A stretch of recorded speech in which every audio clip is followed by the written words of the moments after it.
I'd rather smash my head with a fucking ashtray than fight these monsters any longer. I'm done. This is getting frustrating. They're just fucking insta-respawning the fucking shoes. I fucking swear, if all those ghosts have respawned, I'm gonna consume the contents of an ashtray. Why do they have to respawn? Looks like I'm gonna be eating a nice, helpful serving of ashtray later. Playing this game is the equivalent of putting your penis in a blender. Use my vagina to fucking dodge. Even my vagina's not enough, apparently. Mum always told me if I believe hard enough, I can use my vagina for anything.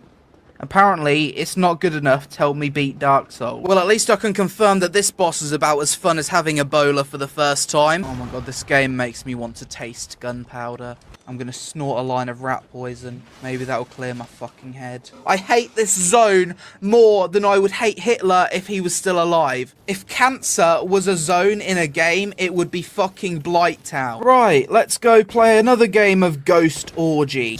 I think any woman would be proud of those tits. I have no idea. Oh, it's not looking good for me. I'm just getting orgied. There we go. Lovely. Just what I needed. Nice little gangbang. The boss that's literally the equivalent of putting your balls in a toaster.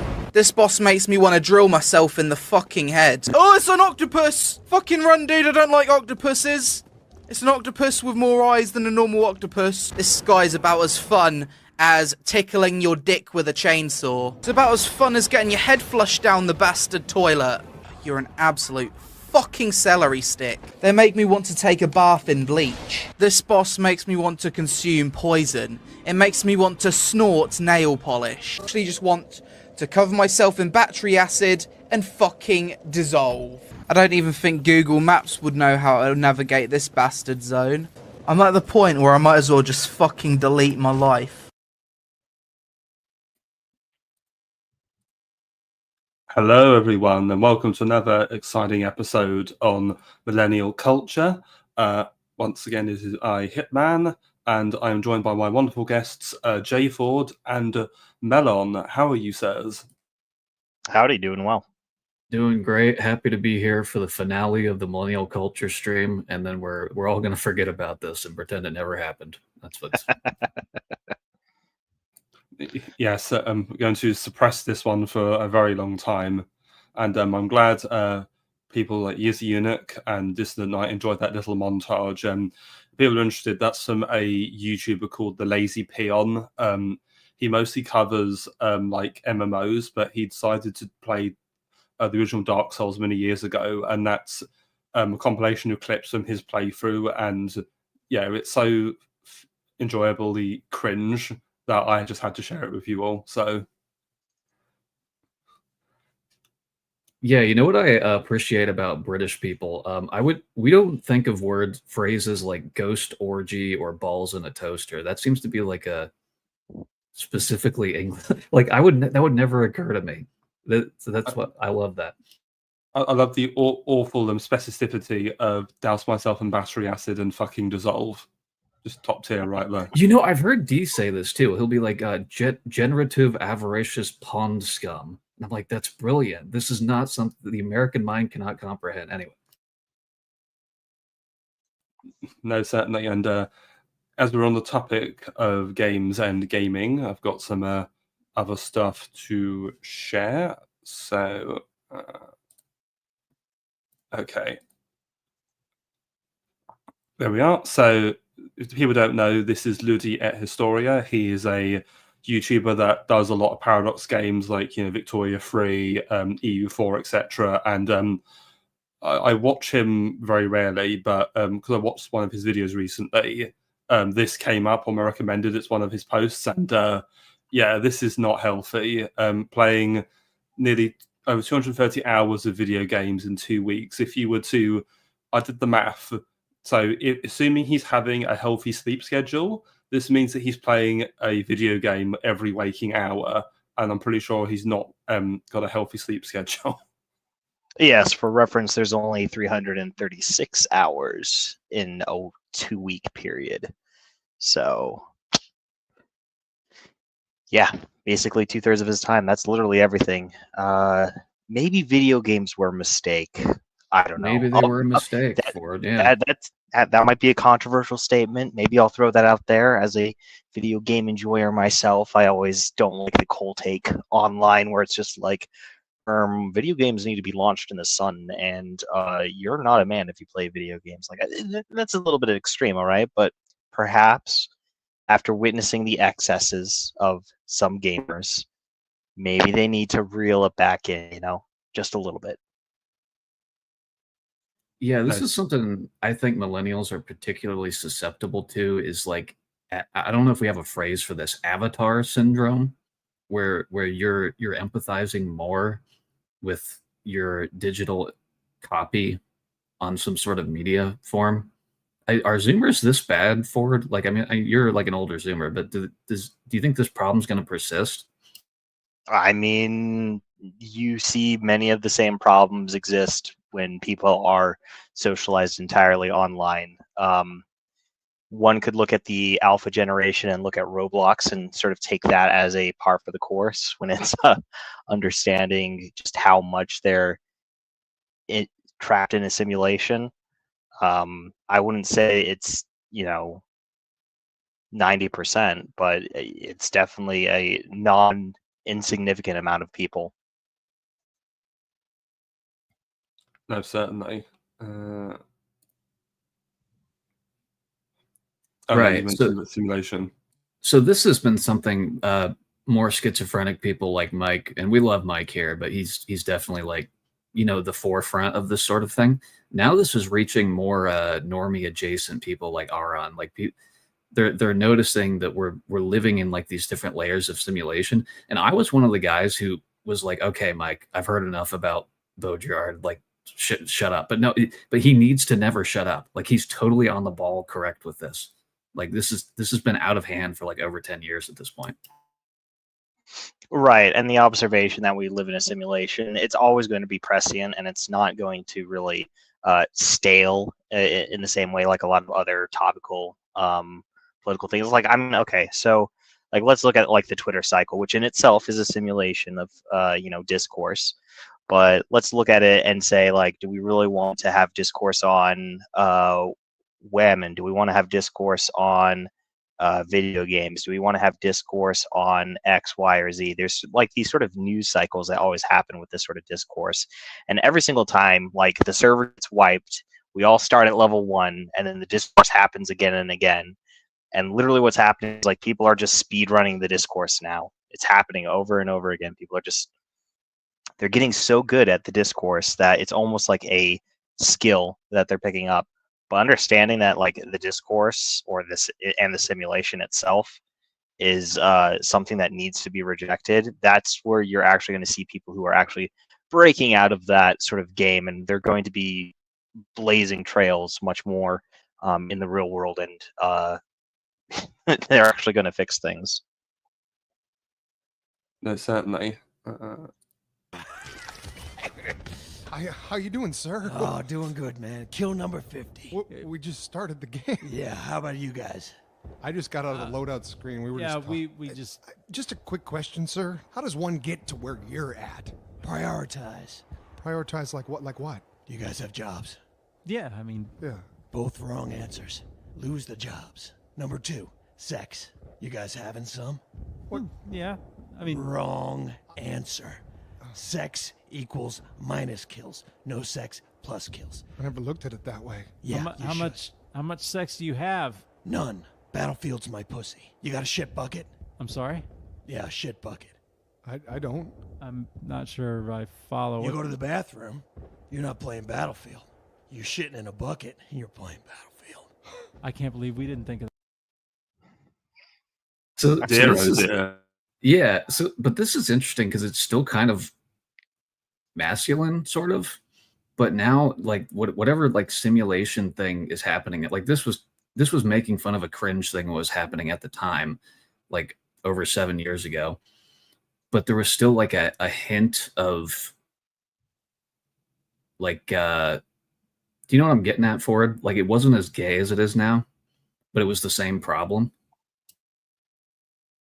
Yeah, I think it's sort of like tongue in cheek whenever they're talking about it like this. It's just like, oh, haha. Like, there's totally like some of these people who are out there, and they do this, and it's like, oh, that guy's like crazy and extreme. But it's like, Yeah, well, yeah, exactly. They were like put up as like don't be like this, but they exist. You know what I mean? right. Whereas now you have a lot of people basically doing the equivalent. It's just like not playing video. I mean, you can play video games on your phone, like PUBG is like on people's phones or whatever. So you literally can just continue your match and go to the bathroom and stuff like that. And like, unless if you have like a healthy boundary set up, there's definitely those types of people who do nothing but play basically all day.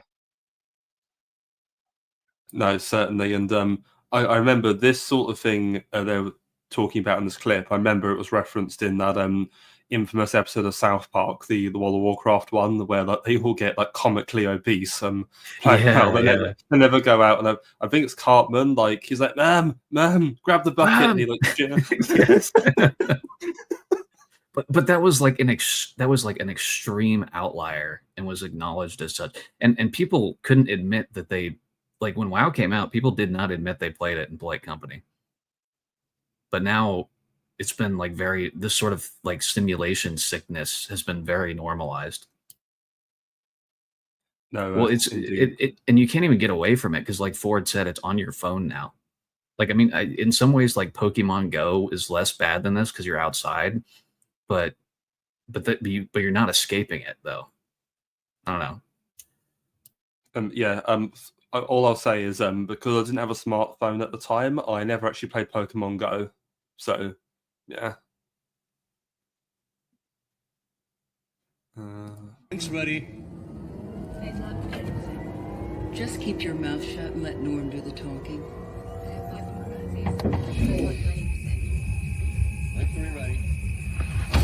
All right. Me getting into my goon pod. No, shut up, Ford. Shut up. Now, the hostiles believe that this mountain stronghold of theirs is protected by their deity. And when we destroy it, we will blast a crater in their racial memory so deep that they won't come within 1,000 clicks of this place ever again. And that, too,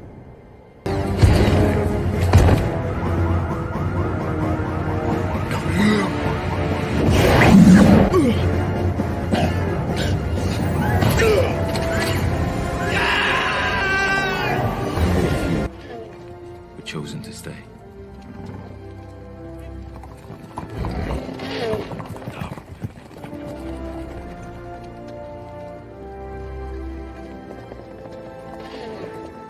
The time of great sorrow was ending. Daruk Makto was no longer needed.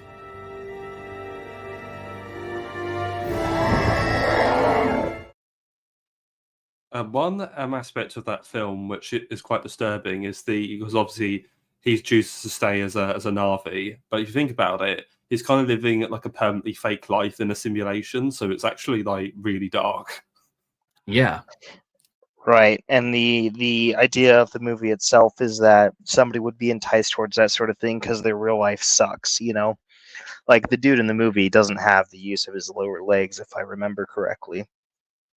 So him having his mobility, that's of course a great temptation, and that's just like, yes, this is now part of my identity. The film is wrong in its solution and its appraisal of what is good for the main character. Although I don't think it moralizes too much about it. It just sort of like presents it in sort of a neutral way, but it's incorrect in its neutral presentation. Yeah, and in addition to that, you'll notice there's like a Redditor character, like the fat neckbeard, who's helping facilitate this, and he gets rewarded at the end by staying with the aliens as the rest of the white people have to get sent away, right? So it's like positioning the Redditor as it's almost like the inverse of 300, where that cripple was. It's like a inverted physiognomy is never wrong type thing. It's like portray your good. Yeah, and also, you know, the Chad, you know, general guy is the bad guy, whereas in reality he'd be the good guy. Yeah, I've talked about this before. One of the primal fears in humans is, or maybe that's not the correct term, but when people are fearful, they look to the elder male who's like the chief. Like if you're in a tribe and you're getting raided, that's you go find the chief, right? but there's so many inverted ways that's presented in media. It's like, no, don't trust this person. Sorry about my dog. No, don't trust this person, right? And it's really evil that they do that. Certainly it's the version of the traditional. Oh, so this Avatar: The Last Airbender. I didn't ever watch this, but I think this is tangential to blood memory, isn't it? Like this is kind of. I mean, so look, all right, some Ford lore for you. I have watched the entirety of Avatar: The Last Airbender. oh boy. So it was pretty good. And then, of course, they're just like, hey, let's make another series on it. And it was so much worse because they didn't know why what they got worked. But yeah, sort of play the clip and we'll react to it. Oh, this isn't a clip. This is an image. All right, play the image then. I don't care. Do it. It's okay, Melon. I never watched Avatar either. Yeah, well, this sounds right to me because I actually think this happens. You know how people say, "Oh, you think about the lessons from your departed relatives after they're gone." I think we actually have causality backwards on that. I think they're more active in your life when they're not restrained by living in their life anymore. And maybe I'm a schizophrenic for that, but I think this is actually how it works. It's just this was a more literal interpretation, like for kids. You know what I mean? Yeah, no, but that's fair. Mm-hmm.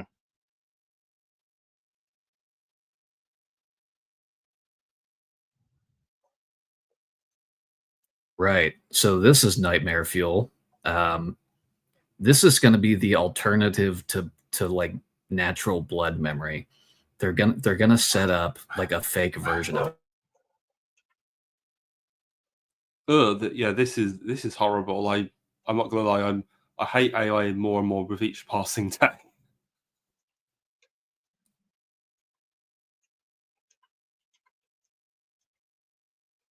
Yeah, 100%. Sorry, my dogs are freaking out as usual. We could. Anything to add to this, Ford, or?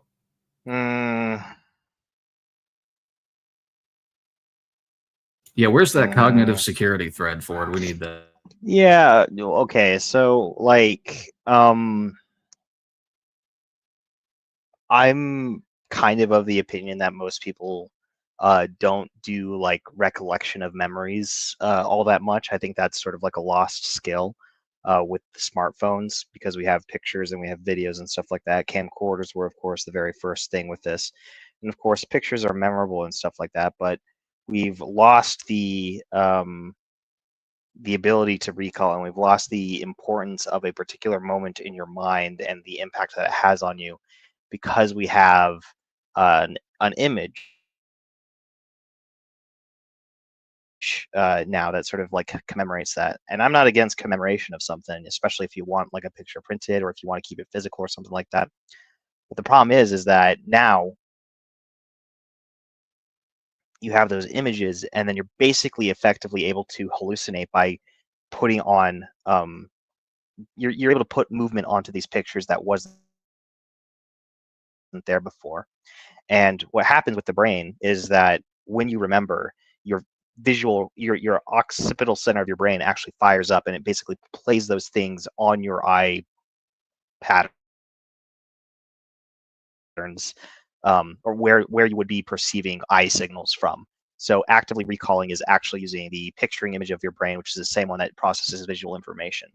So when you look at this sort of stuff and when you see this sort of stuff, you are basically hallucinating what happened, and that means that you're able to you're basically importing the fake into your own mind, and then you're integrating that, and you've just literally you've literally just fed yourself complete nonsense.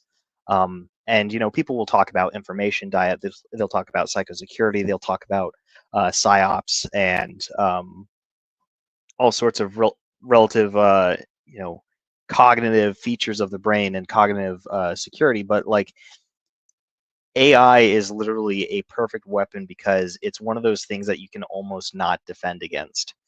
let's take ads for instance. Ads also have this particular type of ability because whenever you see something, it hacks something in your brain and it literally gives you something that you can't really object to. You are being almost visually assaulted against your will with advertisements, which of course is why I use an ad block. But you aren't able to do that sort of thing with like a lot of this AI stuff. So it's almost better for you mentally, and it's in a better mode of being to not have this sort of thing. And nobody's really done the evaluation of just like, what is going to be like the long-term consequences of this. There's not going to be a study of this sort of thing. It's going to be mostly philosophical. Yeah, this is also why I need to launch a crusade against gas station ads, because if you can't avoid this in real life, and drones, if we get to the point where there's drone advertisements, it's over. Like, we have to stop those things before they happen. But that's another rabbit hole. Oh god, that's nightmarish. Welcome to Orientation Day here on the jolly old Death Star. Now, there are a few things we want to go over with you concerning Lord Vader. First and foremost, he thinks he has the power to strangle us. Truth is, he doesn't. If he ever realized this, he would kill us with his lightsaber. Thus, to keep us safe, we'll all pretend to get strangled. Okay, let's try practice. Commander Winston here will assist me. I'm going to hold out my hand like Lord Vader, and he will pretend to be strangled. Gasping for air, grabs throat. Yes. Eyes back, and he's down. Good show, Commander. Now, 2 of the floor chiefs will retrieve the corpse, redress him, add a mustache, and he's back to work as Lieutenant Leopold. Vader has the satisfaction of killing someone, and we stay amongst the living. Why, Private Perkins over there has been strangled over 30 times. Haven't you, Perkins? Good man.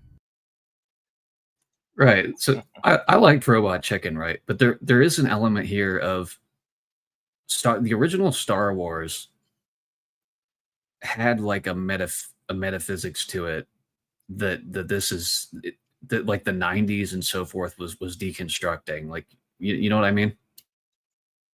Yes, I mean, we'll take Darth Vader. He's supposed to be this evil, imposing like warlord, and the idea that you can kind of deconstruct him in this way and make him not threatening is deeply subversive. That you kind of kill the vibe of the thing. Yeah, and he can't force strangle us, but he will kill us with his lightsaber. So like he has to use the material tool, right? It's like, oh, there's nothing to this beyond the material. Mm-hmm. Yeah. It's a subversion of an already subversive product. That is my real name. I had it legally changed in 2007. I'm 32 years old. Been here in Portland, Oregon since 2003. I am a Jedi realist. I practice the philosophies that were first introduced in Star Wars. Right now, my fiance and I are living in our truck. A while back, our rent This is a real person, by the way. This isn't a character. decent money, but it's just too expensive to live in an apartment these days. Jediism is not about the magic trick. As part of my faith, I intentionally place myself in a position where I can help the most people at any given point in time. Be a heckum wholesome person. I believe it. A long time ago, in a galaxy far, far away, a movie happened that I couldn't care less about. That's Ace Venom, and the force of crushing poverty is with him. He loves everything I hate. Space, magic, Portland. He calls himself a Jedi Knight, only he doesn't fight the dark side. He picks up garbage on the side of the road like a prisoner. Here's what I know about Star Wars. A teenager doesn't want to do his chores, has daddy issues, and wants to fuck his sister. So further, deconstructing the stuff that happened earlier, Tosh.0 was one of a bunch of TV shows that were sort of coasting off of the generative period of like the late 90s and 2000s. And they had these things called web redemptions where they would bring up, like, people probably remember the fat kid with the Star Wars lightsabers and the chocolate rain guy and the Numa Fat guy. Like, there were a bunch of these like mini YouTube sensations that then got recycled into this like if Mike were here, you'd say like, oh, this is a second layer simulation or something. But this thing of like coasting off a copy of a copy of a copy, Tosh.0 was an example of it. And there was a lot of this in the 2010s. Well, ultimately, when you live in a spiritually bankrupt world, you have to fill it with meaningless tripe, fundamentally. And this guy, he was like LARPing as a Jedi. It's like, if he was in the medieval period, he wouldn't need to LARP as a Jedi. He would just be like a monk or something if he wanted to genuine the spiritual life where he felt like he was contributing to a community. But we live in cursed modernity, and so that's denied to him. Yeah, and in some ways, like a Jedi LARP is taken more seriously by normies than genuine religious belief, especially in this period of like the 2010s. Yeah, I mean, you could say that from the sense of and TV shows and. Sorry about that. Continue.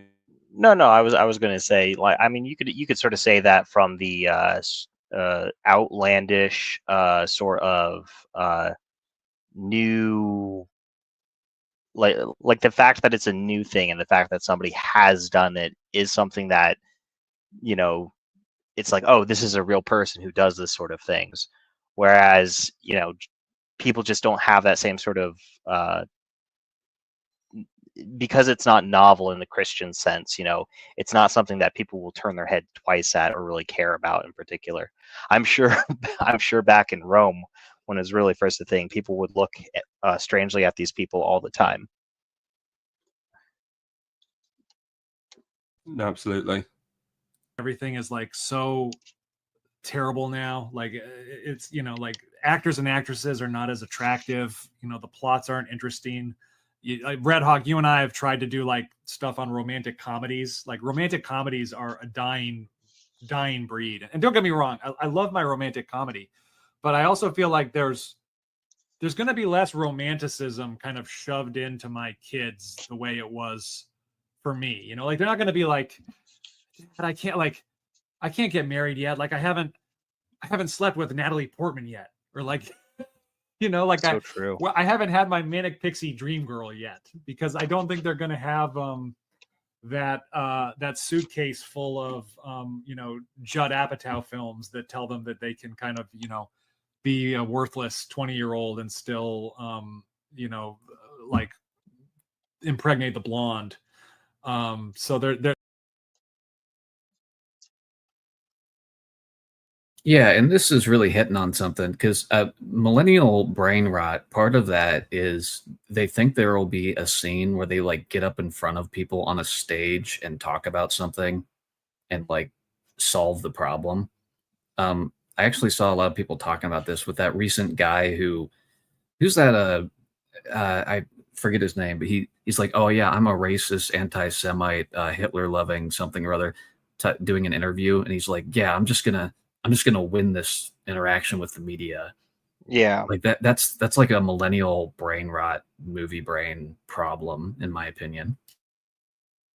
Yeah, to be fair, it's a mode of going about things that is ineffective, and like it's having their moment on the screen, and it's just like, yeah, buddy, except this isn't a movie, this is real life, and in real life the communists want to get you fired. So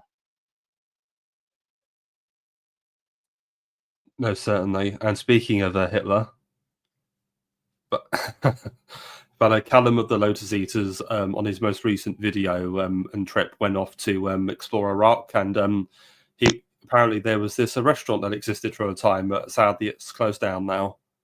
So yeah, I just think it's interesting that it's like, as a man, you can't really find anything sincere or spiritual in your life, so you have to go off and find adventure in some exotic, faraway place. And are you talking about? Oh, yeah, I remember this. the Adolf man, is Iraq better than we're doing right now? Has that happened?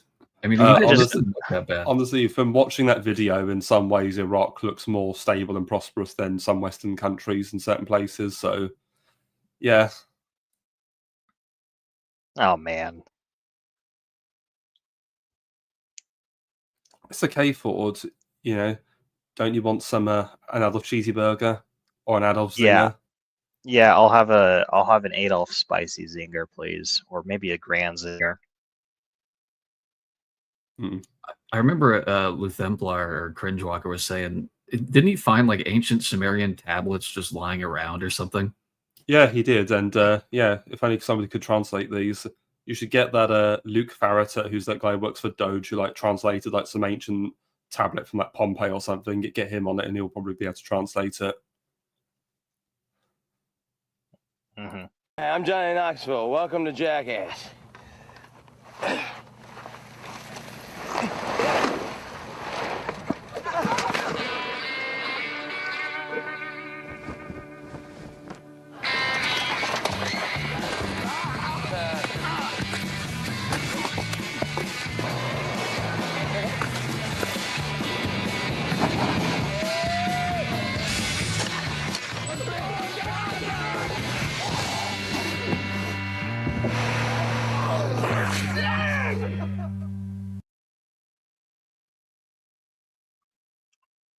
So there was like a lot of masculinity still in this sort of stuff.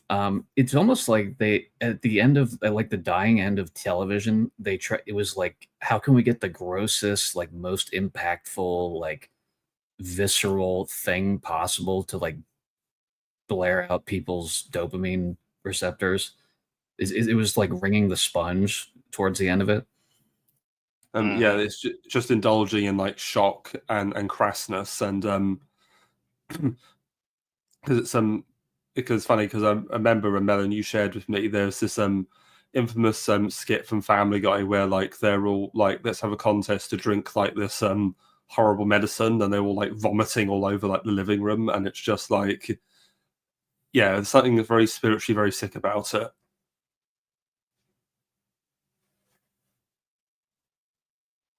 Yeah, and I have that. This is brain rot before brain rot existed. Many Jackass guys even have the redemption arc. Oh, well, that's good to know. Yeah, what happened with Steve-O? I remember him like doing the rounds on podcasts and stuff like that. Didn't he get like addicted to meth or something and then fixed himself? And there was a lot of weird redemption arcs for those guys.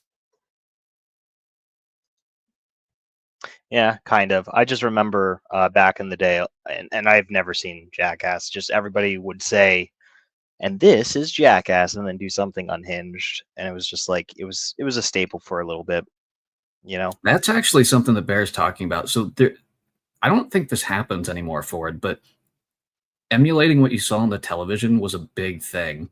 Like guys would just do the stupidest stuff and like injure themselves brutally because they saw someone do it on television. And there would always be like this disclaimer, don't try this at home, which of course no man is ever going to listen to, right? Yeah, of course not. I feel like that doesn't happen anymore. It kind of does with social media trends. It's just not centralized into the, one given show. I mean, what is the Labubu thing that women are doing now, except for like a marketing / media trend? Wait, what is that? I don't. Okay, what? Don't worry about it. Info hazard. Yeah. Okay. Info hazard. Everything I say is an info hazard. You should know this by now. Yeah. I am a glowing radioactive one. Speaking of crassness. Yeah.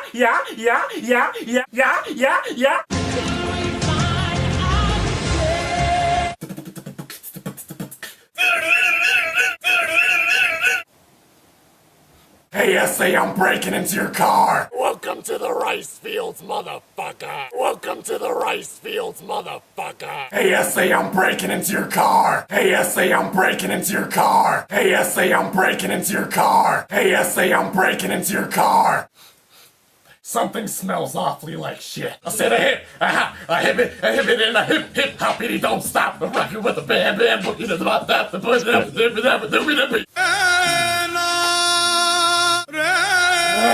And I was like, oh my gosh, I can't wait to go to the party.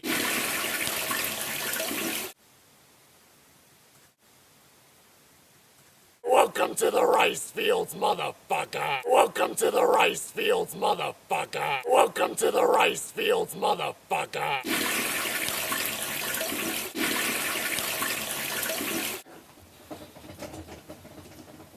Welcome to the rice fields, motherfucker. Yeah, so just more, millennials just got to be deliberately crass and retarded, and we call for it. There was this thing where it was like, LOL, I'm so random, aren't I funny, guys? Annoying shit that millennials used to do. And that is this the same guy who said, get a load of this F slur that I can't say on YouTube? I remember that clip. Was that the same guy? Possibly. That is a powerful clip. I'll give that to him. Sorry, what for? Yeah, no, and I mean it was very much mode for the internet at that particular time, and mode for the specific sort of like online culture, is that you had this sort of like crassness, this irreverence. You could make something funny that you couldn't put on like late night television because you couldn't get around, the FCC regulations and stuff like that with what you broadcasted, and because this isn't broadcasting, you didn't have to worry about the regulations and stuff like that. But even with it coming out of it, like, I mean, let's be real here. Filthy Frank was a funny guy. He's given people many brainworms, many brainworms that still stick around. But I particularly remember this guy quoted constantly in high school. Yeah, indeed, and yeah, he's a funny guy, and just unfortunately, we were a generation that are just known for like basically toilet humor, for example. All right, you guys, I got 8 crates of Epicac from Mort, all on my table. Oh man, I don't want to see Whoever goes the this. longest without puking gets the last piece of pie in the fridge. Okay, here we go. How's everybody doing? Good so far. All right. Nothing yet. Cool. I don't know if you guys had any of that pie already, but that is some tasty stuff. That's from the bake sale that Lois was... Ooh, one down. I know somebody who won't be having any... I'm starting to feel funny. Well, I feel fine. I guess I'm gonna... Oh boy! That means I win! I get to eat... Enough of that. Yeah, like make it stop. So this is actually more important than it seems. I remember people in blue areas, well-to-do people saying like Family Guy is fart humor, and anybody who watches it, like, I feel like the purpose of this was actually to discredit the opinions of chuds as like Family Guy watchers. Or am I being schizophrenic there? I don't know about that. Let's poll the audience. What do you guys think? Do you think that Family Guy is chud adjacent or was labeled as chud adjacent? Comment below. But I think that this was really like, and to sort of speak to one of the chat members is saying, I'm starting to realize we may be judged harsher than the boomers. Maybe we're just going to be judged in different ways. For instance, I've never really found Monty Python all that funny, but that stuff was all the rage back then. It's a different type of humor for a different type of area, appealing to different people's sensibilities. And you like look at it and you're just kind of like, how is this funny? And it's the same sort of things of just like, how is that like a sane option? The understanding that different generations find different things funny, it applies in the same sort of like different generations find X reasonable, or different generations find Y to be like the norm and stuff like that. That's when you go up to somebody and say something along the lines of like, well, this is not financially viable because the minimum wage really has to be like $20 an hour for a reasonable living standard. This blows people's minds just because in the same way that a boomer would look at this and just be like, how is this funny? It's the same sort of like mental like crystallization that happens in your early adult life and 20s.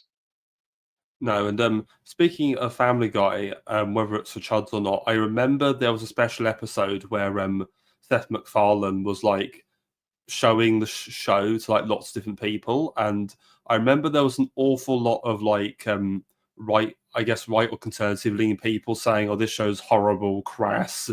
I don't know why people watch it. It's degrading, it's offensive," and so I always kind of got the vibe that it was for people who are like, oh, the cool kids watch this, the cool liberal types. Yeah, you're onto something there. I forgot that was the vibe. That goes into the video game violence stuff as well. There was like a really almost effective rearguard action that the conserva boomers did on this sort of thing, and we didn't listen, unfortunately. I'm kicking myself now. There's you probably remember Melon, but just to illustrate my point, there was a very famous controversy where Family Guy was actually banned for 2 years by the FCC for being too offensive. And really? Yeah, it was shut down for 2 years, I think, from 2002 to 2004. And I actually remember there's a very famous song he wrote in one of the episodes, which is them making fun of the FCC. I just remembered it, and I wish I'd clipped it. Oh, I'm gonna try and find that. I remember that. Oh, give me a bit. Sure. We're finding live material, folks. So some other stuff. Good old Norton antivirus. Yeah, Still Ford. going. I don't know if this was before your time or not, Ford, but this is worse than any sort of virus you can get. This was like the plague of family PCs. Oh, I'm familiar of the problems behind Norton 360. You could just slap anything on a disk and sell it to anybody back in those days, and just be like, yeah, it's for I don't know, security or something. Yeah, so then it's like, oh, why have you debited me a random year later? I didn't sign up for this. Well, joke's on you. Yeah. Joke's on you. You get a loud, obnoxious thing that pops up from your taskbar that blares, you gotta scan me now. And then it scans, and then it deletes 3 of your pictures because it didn't like the way that you were looking at the camera. And it's just, thanks, Norton 360. You really are an all-in-one security feature. Certainly. And Distant Night, similar phenomenon with Rick and Morty. Oh God, have any of you two ever watched that? I haven't, thankfully. Yep, and mea culpa, I find it funny. Wow, we can't be friends for it. Look, I didn't say that I enjoyed it. I just find it funny. Well played, Ford. Well played. Yeah, no, it's one of those things of like, people will look at things like Family Guy and Rick and Morty, and Rick and Morty really is just like a sci-fi iteration derivative of Family Guy, of The Simpsons and stuff like that. But I think Rick and Morty is like the millennial take on the Gen X Family Guy sort of thing. So if you walk it down the steps of like the iterative process, you have Rick and Morty parody Family Guy parody Simpsons parodying what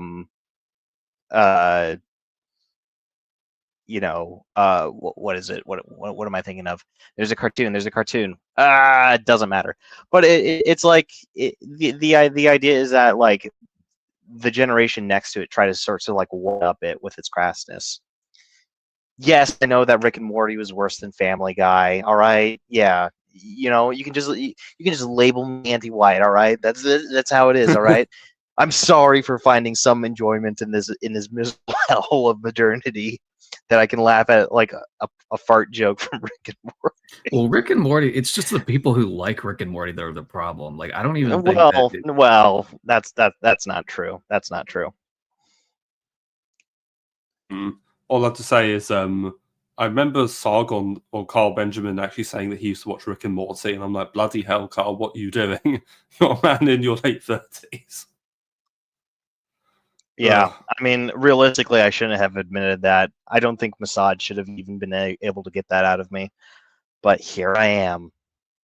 We're getting a little bit crazy this stream, Well, the subtitle is Dying of Cringe, so we're performing admirably. And you guys are locked in this room with me. He's taken some flack lately, but no one is happier. No one is prouder to put this birth certificate matter to rest than the Donald.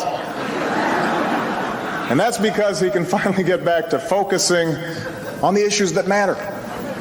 Like, did we fake the moon landing? What really happened in Roswell? And where are Biggie and Tupac?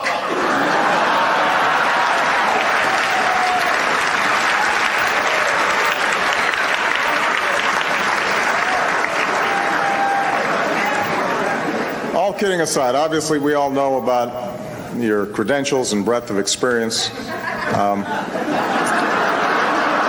For example, no, seriously, just recently in an episode of Celebrity Apprentice, say what you will about Mr. Trump, he certainly would bring some change to the White House. Let's see what we've got up there.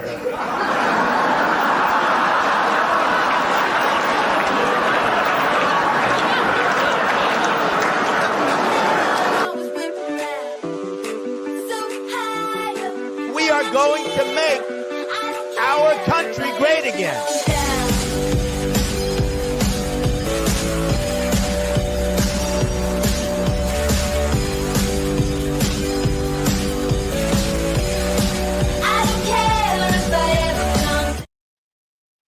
I have to wonder if Obama has nightmares about that speech he gave. I imagine it haunts him every single waking moment of his day. I know some people, like, people are aware that this exists, but look at how angry Trump looks. Like, did you see his body language? Like, his fidgeting, the like leaning forward and backwards, the like scratching behind his ear and stuff. I think he really hates that guy. I don't think that's a LARP. I don't think they're on the same team, man. And it's interesting. Sorry, go ahead. Well, we're gonna see in the next couple of weeks if he does in fact get arrested. Not holding my breath though. We'll see if he truly does, get revenge for that. Like, hey Obama, that was a nice speech that you gave at that dinner, but now I'm serving you dinner on a giant plastic tray, and guess what? It's just brown mystery slop. Yeah, and I'm actually curious. Do you have a recollection of the Great Meme War, Ford? I mean, you're not that younger than me. Like, you were probably paying attention. Nope, I was entirely offline during this time.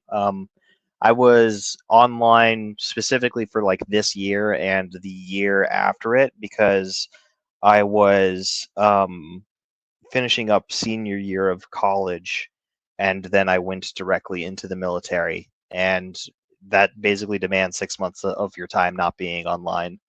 So I did not participate in any of this hullabaloo. I think it had an impact. I mean, people like schizos on the internet tend to overestimate their impact, but there were some really good like mini psyops on normies, like the draft our daughters thing with Hillary, where like they went around spamming that Hillary was like in the name of. And remember, this was when like the feminism thing was really like at its ascendancy. And they're like, yeah, we're going to get them to sign up and we're going to fight Russia, because Hillary was talking about declaring war on Russia even back then before Ukraine kicked off. And I think that did sway some people. And the it's okay to be white thing also happened, which I'm sure Yiz remembers.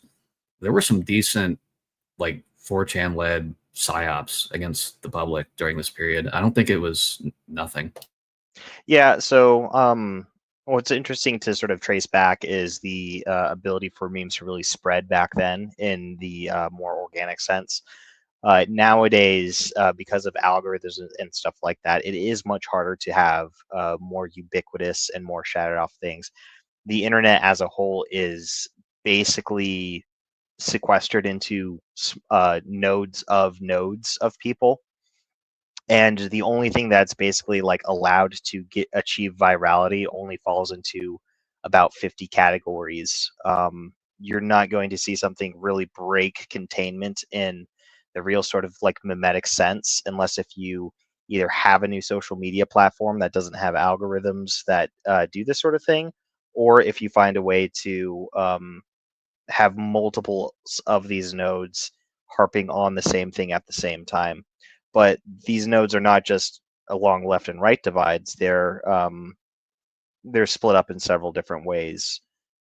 I don't know. I could make a thread about it, but basically, it's going to be over people's heads. Basically, you can't achieve virality like you used to be anymore. And virality has a much smaller impact than it used to.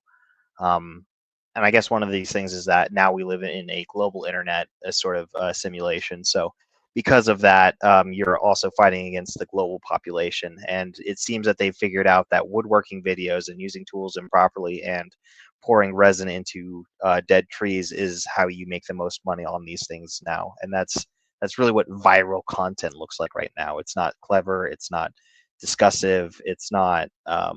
It's not any sort of like real engagement. It's just consumption in the worst sense of the world. It's interesting you say that, because I think in many ways the emo thing and nu metal was the last gasp of like white ascendancy on the television.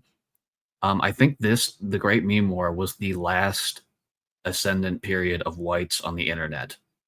I don't think it's coming back. I think it's going to become like walled gardens of invite-only group chats and things like this. I don't. Yeah, it's. I mean, it's definitely going to do that. And ultimately, I don't know how these things work because I don't work at these particular companies. But data asymmetry has been basically understanding how the data works as data asymmetry. And we're not going to know the full fog of war or how people organize themselves truly on the internet, or how it is organized or sequestered off, unless you're an engineer working on these sorts of things. I mean, these are because you have that sort of like cutoff. You can't do massive network analysis like you used to be able to. Certainly, and obviously in counter to the those who all fought and died in the Great Meme War. Unfortunately, there's plenty of cringe and progressive millennial types. So, for example, I will be 56 years old. Yet, right now, the average age of this 52nd Parliament is 49 years old. Okay, Boomer. Current political institutions have proven themselves incompetent of thinking outside of a short political term. Yeah, so obviously there's this whole idea of, oh, we're young, we're millennials, and we've been fucked over by, these horrible boomers who are, who have destroyed our planet and our environment, and we've just got to like step over them. So like I can kind of see where these types were coming from, but also I just think it's like incredibly deluded. It's like, yeah, you should hate the boomers, but you're hating them for like the totally wrong reasons. Yeah, what's that line of like, I agree with you, but you think it for the wrong reasons, so fuck you, or something like that. You know what the one I'm thinking of? Yeah. Because like we should be on the same time at the same side, but they're coming from it from like a totally retarded angle. And one of my favorite sort of mirrors of this is there was a Stone Toss cartoon from the 2020 election, and it was of like these young like Zoomer girls saying "Okay, Boomer," and then in the other panel it was her lining up in her Bernie shirt to vote for Joe Biden, and I'm like total like BTFO. Like, yeah, that's actually that's worth bringing up, is the whole Bernie thing. So a lot of our the guys in our thing who are from the East Coast and went to like prestigious university, well, I say from the coast and went to prestigious universities, most of those guys who are in our orbit now actually were Bernie bros who got red pilled by Hillary cucking Bernie with the super delegates in 2016. Yes, in fact, I know a good mutual friend of ours, Melon, was one of those people. Yes, he was. Yeah, that's who I'm thinking of. It's just interesting, isn't it? Because I always thought that claim of Bernie bros becoming Trump voters was a bit overblown, but you're saying that's not really the case. No, and if you go on Blue Sky or any like exclusively shitlib places, you will notice there's two factions. There's the beta male tech bros, and there's everybody else. So any of those tech bros who had any sense of nobility or like went outside and exercised, those were the guys who defected in 2016, basically. And now you've got like the weakest possible men aligned with them, but there's still like a fracture there that could be exploited, which it bears thinking about. No, certainly. Want to add anything to this, Ford? No, not in particular. Well, maybe. So like there's this thing where we're bringing our politics gotcha Zoom moments like oh, that's a zinger into the political sphere, and it's just so trite and it's just so gross, and it's like you don't even know how to like none of these people know how to actually deliver timing with a punchline or something like that. So not only is it like a cringe joke, it's also a poorly formed cringe joke. Well, this is the So- media. This is the millennial TV media brain rot of like thinking I'll get up on a stage and say the thing, and that'll like fix it, and that'll be my big moment. Like every millennial Yeah. suffers from this. Like realistically, and this is one of those things about governance. Do you think saying "Okay, Boomer" to an old person, and this is not a question for the general audience, but do you think saying like "Okay, Boomer" is going to solve the problem of the fact that you don't have an energy policy? I don't think so.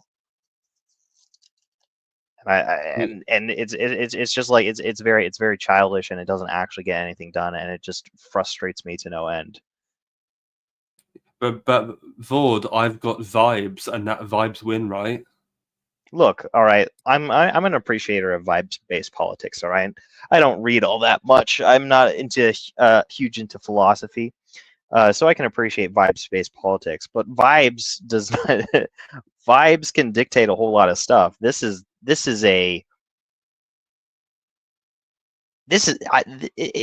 not just vibes that's going on here. This is like a whole sort of like personality sort of thing, and it's like a maturity. It really is a maturity issue as far as I'm looking at. Yeah, this And if is you're like a 14-year-old response. Like, yeah, it's like, okay, you just said a 14-year-old line. Great. Restructure the budget. Oh, you can't? Okay, well, okay, moron. How about that?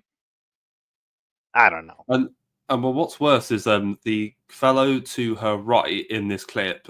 That's because she's a Green MP in New Zealand. That's the leader of the Greens to her right, and obviously he's a much older man, and he's smirking that she did that. And I'm just like, you've got to be a better leader than that. Like you can't just tolerate going, oh yeah, you go girl. It's just like you should know. Yeah, better. no. I mean, if I was him, I would beat her with a hammer, but that's just me. Yeah, well, You know, just how it is, you know. Indeed. And speaking of more politics, right here in the gut, because that's where the truth comes from, ladies and gentlemen. The gut. Do you know you have more nerve endings in your stomach than in your head? Look it up. Now, somebody's gonna say, I did look that up and it's wrong. Well, mister, that's because you looked it up in a book. Next time, try looking it up in your gut. I did. And my gut tells me that's how our nervous system works. Now, I know some of you may not trust your gut yet, but with my help, you will. so this is why I think Colbert and people like him exist. Your gut intuition is your sense of danger. It's what existed before the human brain did in the way we think of it now.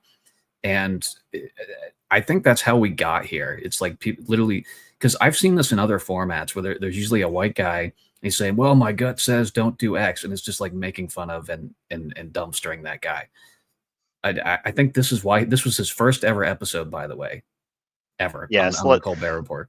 Let's have a mocking and condescending tone towards somebody having a physiological reaction to some external stimulus.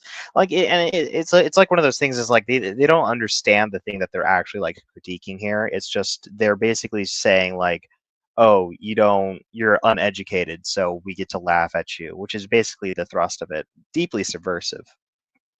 But also deeply dishonest as well, because as Jonathan Haidt says in The Righteous Mind, all politics and psychology goes down to gut reaction. It's the elephant and the rider. Everybody, left, right, whatever, is driven by gut reactions and intuition. So he's completely gaslighting his audience by making this claim.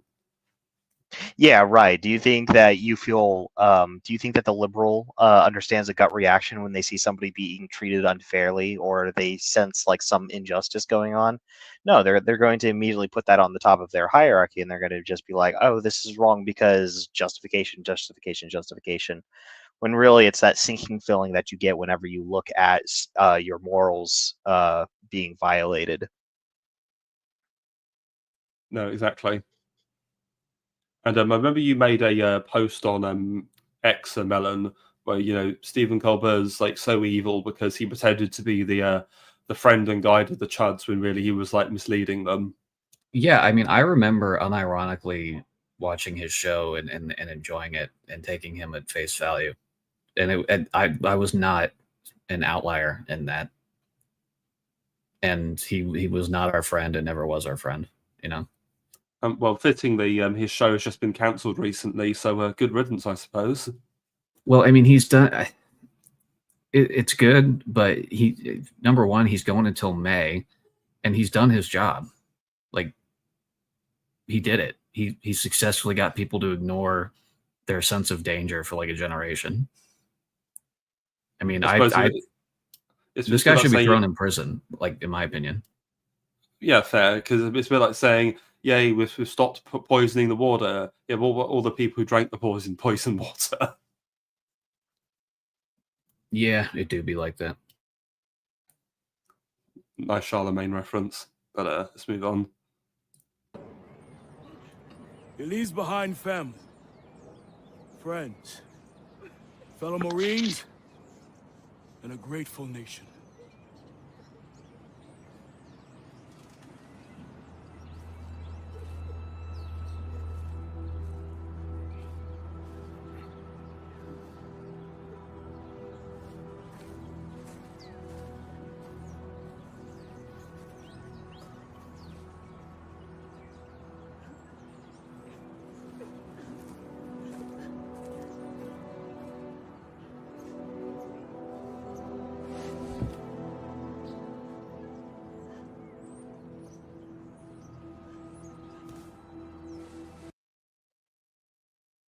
So this is the origin of press F to pay respects, and this was mocked like incredibly at the time. And who's that actor who ended up molesting a bunch of kids who was in House Kevin of Cards? Spacey. Right.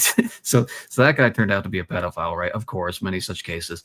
But this is actually one of the most persistent memes I've ever seen in my whole life. Like because the F thing has been reclaimed as like an unironic, like genuine, like press F guys, like it's not a joke. Like people really mean it when they post it now.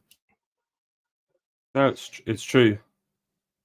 I mean, it speaks to like the direction of how video games really changed from interactive pieces of media to like, yeah, you're interacting with it, but you're just pressing a button to interact with it, And to be fair, it is kind of similar to how a lot of social media works. Are you truly playing in the open source PvP arena, or are you just pressing the inputs to get you likes with the F to pay respects, or the post engagement baits to get money? Yeah. Do you also think this is responsible for L and W, or was that like a separate thing? No, that's a separate thing, but it does derive from streamers, because gamers are the most powerful linguistic nodes ever known. Most oppressed minority. No, it's true.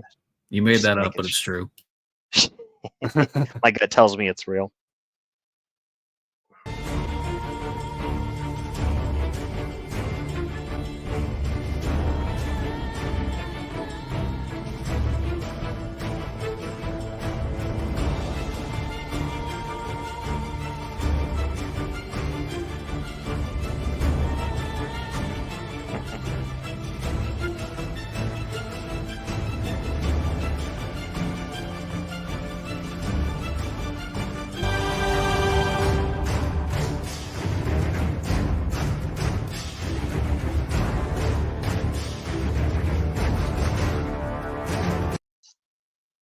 So this is interesting because this is there was that period in the 2000s with COD montages, which everyone was like blasting Breaking Benjamin or Linkin Park to, and then there was like a wave of making fun of that because the games were like starting to suck and the people were getting sick of it.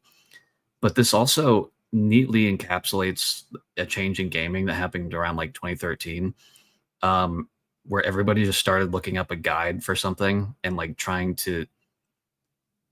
They were taking. They used to be called tryhards, right? Like if you would look up a guide for a game rather than just playing it, you were made fun of. But then that became normal, and everybody started doing it. And that's part of the reason I think gaming is like past its prime, like amongst a million other reasons. But what are your thoughts on that, guys? No, that's fair. It's 100% true too.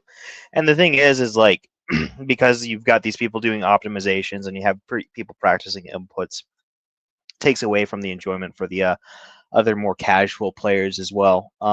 Because realistically, like if you work your job and you only have 2 hours to play video games a night, which is, you know, probably too much. But if you're playing that and you don't have the ability to optimize, or you don't have the ability to you know, get those like last ticks of damage out, then what happens is like the game suddenly becomes unfun. Entire games have been destroyed by this phenomena, by having a large casual player base, having a couple of tryhards. Those guys immediately completely plague and infest the other area due to an arms race. Essentially, it makes it so that you can't play it without being a tryhard, and then nobody wants to spend 20 hours getting good at a game to try hard it. And then the game just dies because they don't have like a method, because you know sometimes they may not even have like a method of like ranked play to sequester all the tryhards off into. No, and one game that's a good example of this is Team Fortress 2, because when that game first released, it was part of the Orange Box, so you actually had to pay for it. But a few years in, they made it free to play, and it just completely ruined the game because all of these like try-hard noobs like came in and just fucked it.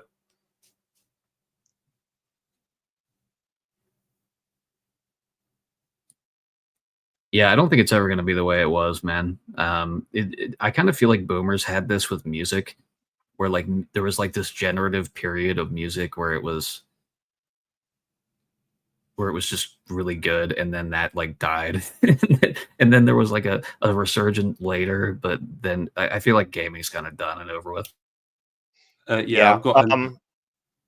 I would say gaming probably has its best features behind us. Now a lot of gaming is, well, at least a lot of like the popular games nowadays, it seems to be either streamer bait games, friend slop games, which is, you know, another, like if you think about friend slop, which is just another term for like party games. Party games having a massive rise again is very much similar to like the global internet phenomena, where you go into group chats, because when you're playing with friends, optimization doesn't matter, because you can all basically have a rule where you're just saying like, oh no, we can do this instead of like being optimized or whatever. But the second that you take that and you realize that means that probably the MMO thing is probably dead. The large multiplayer games are going to probably just slowly fade away and die. You're going to see a lot more PvE stuff, and I think single player games already made their heyday and are no longer a thing in the era of streamers now. So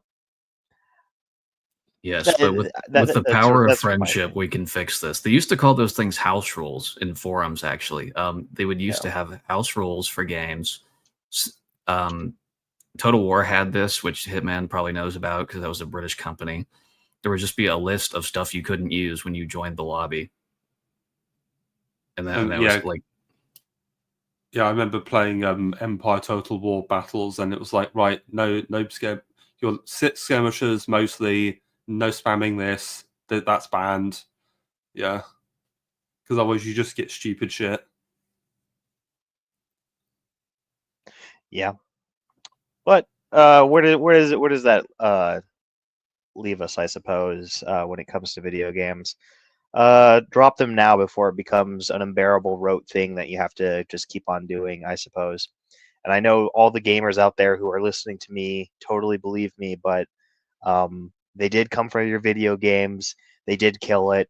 The corpse is rotting. You just have to accept that it's over, man. It's dead.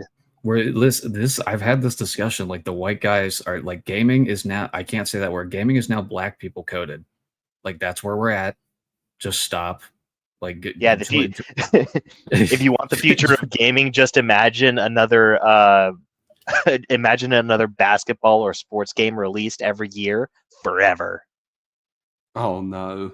Yeah, so find your tribe, find your people, man. Like find your group chat. Like it's the time of white fortresses. Like you're gonna have to make your own like little group that actually has standards and has fun, and that's just where we're at. And we're gonna have to fix stuff in real life. And the Zoomers are probably like millennials. We can fix some of them, man, but a lot of this is gonna follow the Zoomers. Like 2017 was really the end of millennial culture. Like as soon as Trump got in, the Great Meme War was like the last push of like the white millennial Gen X internet. And now you're like now you have to be defined by the stuff that you get outside of those realms. So now is the era of the millennial politician. Now is the era of the millennial businessman. Now is the era of the millennial infrastructure builder. And however you look at that, that means that if you don't like the way that your peers are, you got to be better than them, and you got to just really press forward as far as making the world a little bit of a better place. Yeah, and the good thing is, man, everybody's realizing this at the same time. So if you go out and try and find your people, you're gonna find them because they're all like disgusted with the internet at this point too, going outside. So it might work out way better than you think, man. Honestly. Yes. Yes, and I think we're all feeling a little bit cringed out. So a bit of a shorter one today, but it was mostly just finishing stuff up. So there's one final clip I want to play, a bit of a decleanser. So I don't know if any of you guys have watched it, but there's this excellent series on YouTube called The Unbiased History of Rome by Dover-Hattie. It's an absolutely fantastic series about Roman history, and as in the name you can tell, it's very, very meme-worthy. And I think it's an example of something that's very sincere and endearing that millennials are capable of. And so in honor of Dover-Hattie, who's kind of stopped making stuff, I'm going to play a very famous clip from that series. The Jews were at it again, about to throw yet another revolt. Led by the proclaimed Messiah Bar Kokhba, he promised to retake Judea by any means necessary. He gathered his fanatical Jews, slaughtered the local Roman garrisons, and retook Jerusalem for themselves. When the local legions tried to restore peace, they were pushed back by 500,000 rebel Jews. Bar Kokhba purged Judea of all non-Jews, Romans and Christians alike, along with their wives and children. When news of the massacre reached the emperor, Hadrian went mad. He sailed for Judea, followed by 12 legions, and started killing every single Jew he found. No mercy was showed, no quarter given. Hadrian would settle with nothing less than the complete destruction of Judea.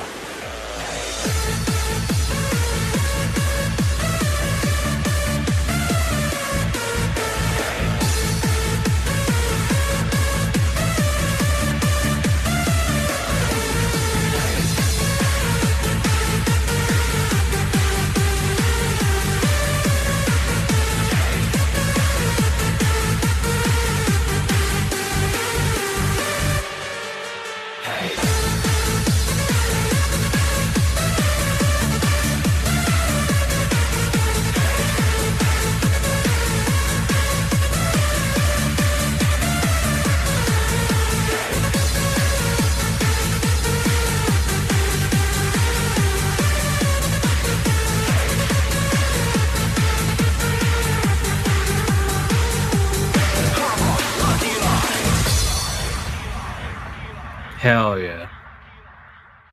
Hell yeah. Hell yeah. It's fitting because, as we know, the boomers are dying off and the public are becoming increasingly anti-tribe in the Middle East. And we need a modern Hadrian to put those fuckers in place. Yes, we do. We sure do. It's easier than ever to make stuff like this, by the way.